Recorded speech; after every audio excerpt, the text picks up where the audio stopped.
Welcome to outside Gillette Stadium, where a 2014 Patriots training camp is officially underway. I'm Mike Petraglia, joined as always by Patriots expert columnist for WEEI.com, Christopher Price. All right, Chris, first day is in the books, from about 9:45 to noon. The team got its first workout in. Rob Gronkowski was out there indeed, taking part, not in full drills, mind you, but really in individual practicing drills with Tom Brady and some of the other receivers, but no 7-on-7 drills, no 11-on-11 action.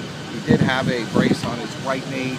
Your thoughts, your observations from day one? He also had the brace on the left arm as well. I thought he did as well as could be expected at this point in the summer. You know, you're not looking for him to be all-pro, world-beater tight end that we've grown accustomed to over the last couple of years, but you just want to be able to see him out there on the field, running around. You want to get a sense of where he is when it comes to his fitness. He looked okay. He didn't appear to be limited in the drills that he took part in. We'll say that. Very interesting to see also at the end of practice, he was working individually with Brady, one-on-one. They're going over routes, they're going over throws, they're going over technique. That's a positive sign. You want to build on that. It's going to be interesting to see when the pads go on Saturday, see where he is when it comes to not only, like I said, his fitness level, but when it comes to crafting other guys. You know, getting that real sense of contact. Any significance to you in the field right behind us? They were in the end zone, and Rob Gronkowski was taking part in a lot of cutting drills, especially cuts towards the corner. You view that as something very positive, that he is ahead of where you expected him to be, just 8 months, 7 months removed from surgery? Well, that's the key. I think for him, we can talk about the arm and then the health of the arm and the back as well, but the knee is the most immediate injury, and that's the one you want to monitor going forward. Like you said, he was cutting, he was moving cleanly. It didn't appear to be limited when he's making those cuts, when he's coming in and out of those cuts, when he's on the field, when he's working with Brady as well as the other quarterbacks. He looked okay. Again, we're talking about the first day of training camp, but to this point, it's been all good.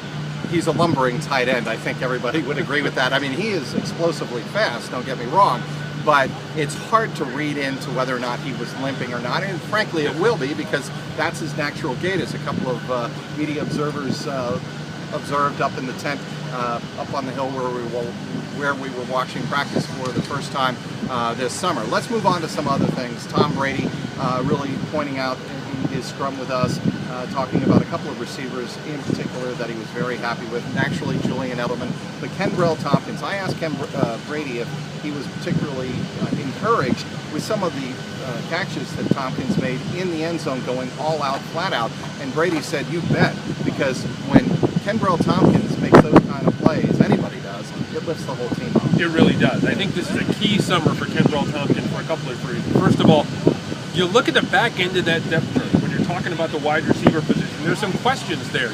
You're looking at a group that includes Dobson, that includes Tompkins, that includes Josh Boyce. Crowded position.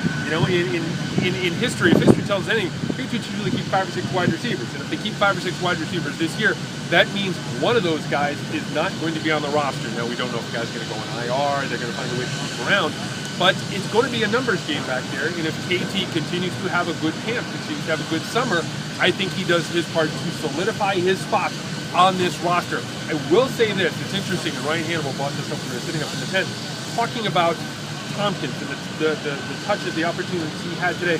I wonder how many opportunities he would have had today if Aaron Dobson was on the field.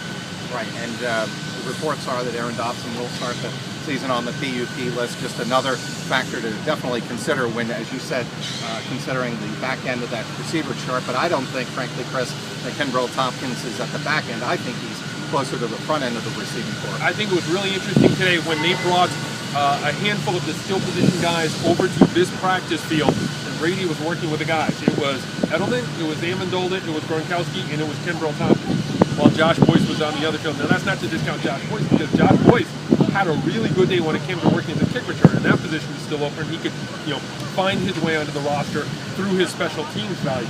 But when you're talking about Tompkins, the fact that he was working with those guys today, granted it's the first day of training camp, but the fact that he was working with those guys today speaks very well for his future here in the league. All right, Chris, day number 1 is in the books. Mother Nature was, frankly, very kind to the Patriots.